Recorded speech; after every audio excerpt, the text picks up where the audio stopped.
سلام ټولو دوستانو ته. آیا ډي ان اے پیژنئ؟ آیا ډي ان اے د څه لپاره کار کوي؟ په 1898 میلادي کال کې د فریدریچ مشیر په نوم باندې یو عالم ډي ان اے کشف کړل، خو په اړه یې ډیر نه پوهېده. د همدې وخت څخه وروسته کال په کال د څېړنو او تحقیق په نتیجه کې په ډیره کچه وپېژندل شو چې نن ورځې پورې په اړه تحقیق او څېړنې روانې دي. ډي ان اے د ډیوکسي نیوکلیک اسید مخفف دی. ډي ان اے یو مالیکول دی، هغه مالیکول چې د یو اندازه اتومونو څخه تشکیل شوی وي چې په دغه شکل تل تاویدونکی حرکت لري. خو که چیرې په دغه شکل واقع شي نو بیا د ډبل هلیکس په نوم باندې یادیږي چې په پښتو ژبه کې ورته دوه بازي لرونکی وایي. ډیر وخت په دغه شکل سره وي. که چیرې تاسې د بیولوژي کتاب لوستی وي بیا ورته په بیولوژي کې د ساختمان جوړونکی وایي یا نقشه د یو ساختمان، یعنی څنګه او څه ډول د یو ساختمان جوړونکی. ساختمان د یوې ونې، ساختمان د یو حیوان یا یو ډایناسور. د دې کار لپاره باید موږ لومړی برخې یا امینو اسید څخه پیل وکړو. که چیرې هر ژوندی موجود د یو ساختمان په شکل په نظر کې ونیسو، امینو اسید د ساختمان لومړنۍ خښتې حسابیږي.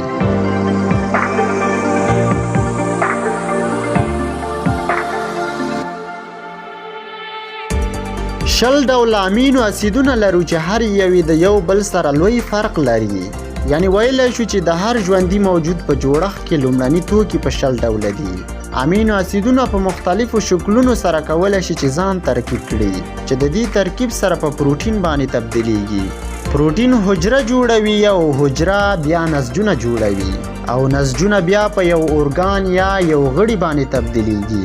که چیرته دغه پروسه په سم ډول دوام وکړي او یو بل سره همغږي شي نو بیا یو ژوندی موجود منځته راځي، لکه په شان د زه او تاسې.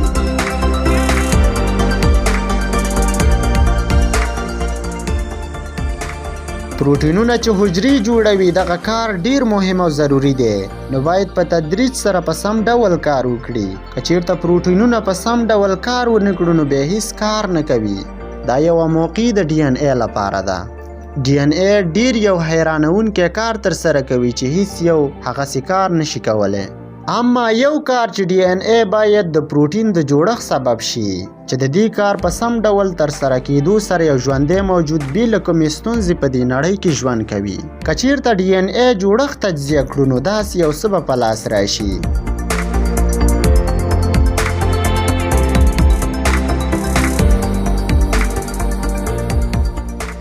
چې په مختلفو حروفو سره د دواړو اړخونو کې موجود دي.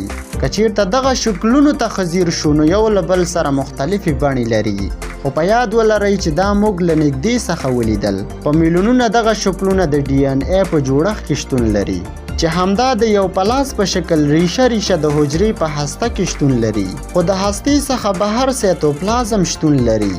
اوس په کوم شکل امینو اسیدونه په پروټین تبدیلیږي؟ کله چې ډي ان اے د حجرې څخه خارج شي په آر ان اے تبدیلیږي چې د دې کار څخه وروسته رایبوزم ته انتقالیږي. پوهیږئ رایبوزم څه شی دی؟ رایبوزم پروټین جوړونکی دی چې په هره حجره کې شتون لري. د رایبوزم دستګاه ډیر په حیرانونکي ډول کار کوي چې آر ان اے په پروټین تبدیلوي، خو لومړني موادو ته ضرورت لري. لومړني مواد څه شی دي؟ هغه امینو اسیدونه دي.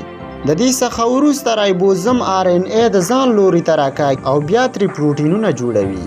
که په ټوله سره ووایم آر ان اے په شان د یو کمپیوټر دی او رایبوزم په شان د یو پرنټر عمل کوي چې لومړني مواد د دې دستګاه پر مټ په پروټینونو اوړي. رایبوزم کارونه ډیر مهم دي چې د آر ان اے ترکیب چې د امینو اسیدونو څخه تشکیل شوی او امینو اسیدونه یا سی ای ای مساوي کیږي امینو اسیدونه یا ای جی یو مساوي کیږي امینو اسیدونه.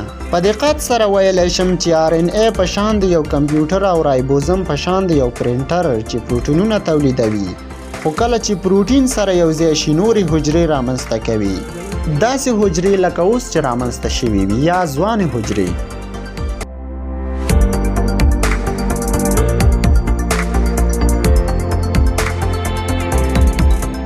بس په ټوله کې وپوهېدو چې ډي ان اے یو ساختمان دی، یو ژوندي موجود دی. څه ډول کار کوي؟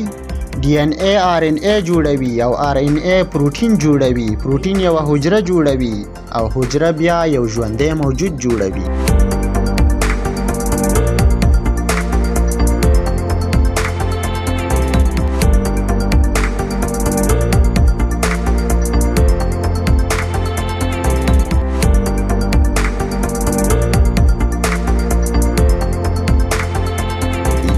دا ټوله پروسه چې ما درته وړاندې کړله ټوله میکروسکوپي ده چې ډیره پیچلې ده.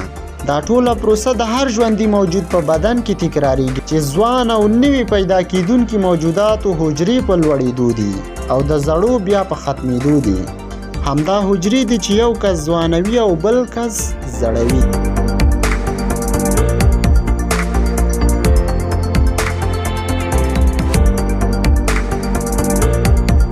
نړۍ مننه کوم زموږ د تعقیب څخه. کامیاب دې وي زموږ د هیواد آینده. ښه وخت ښې شېبې د خدای په امان.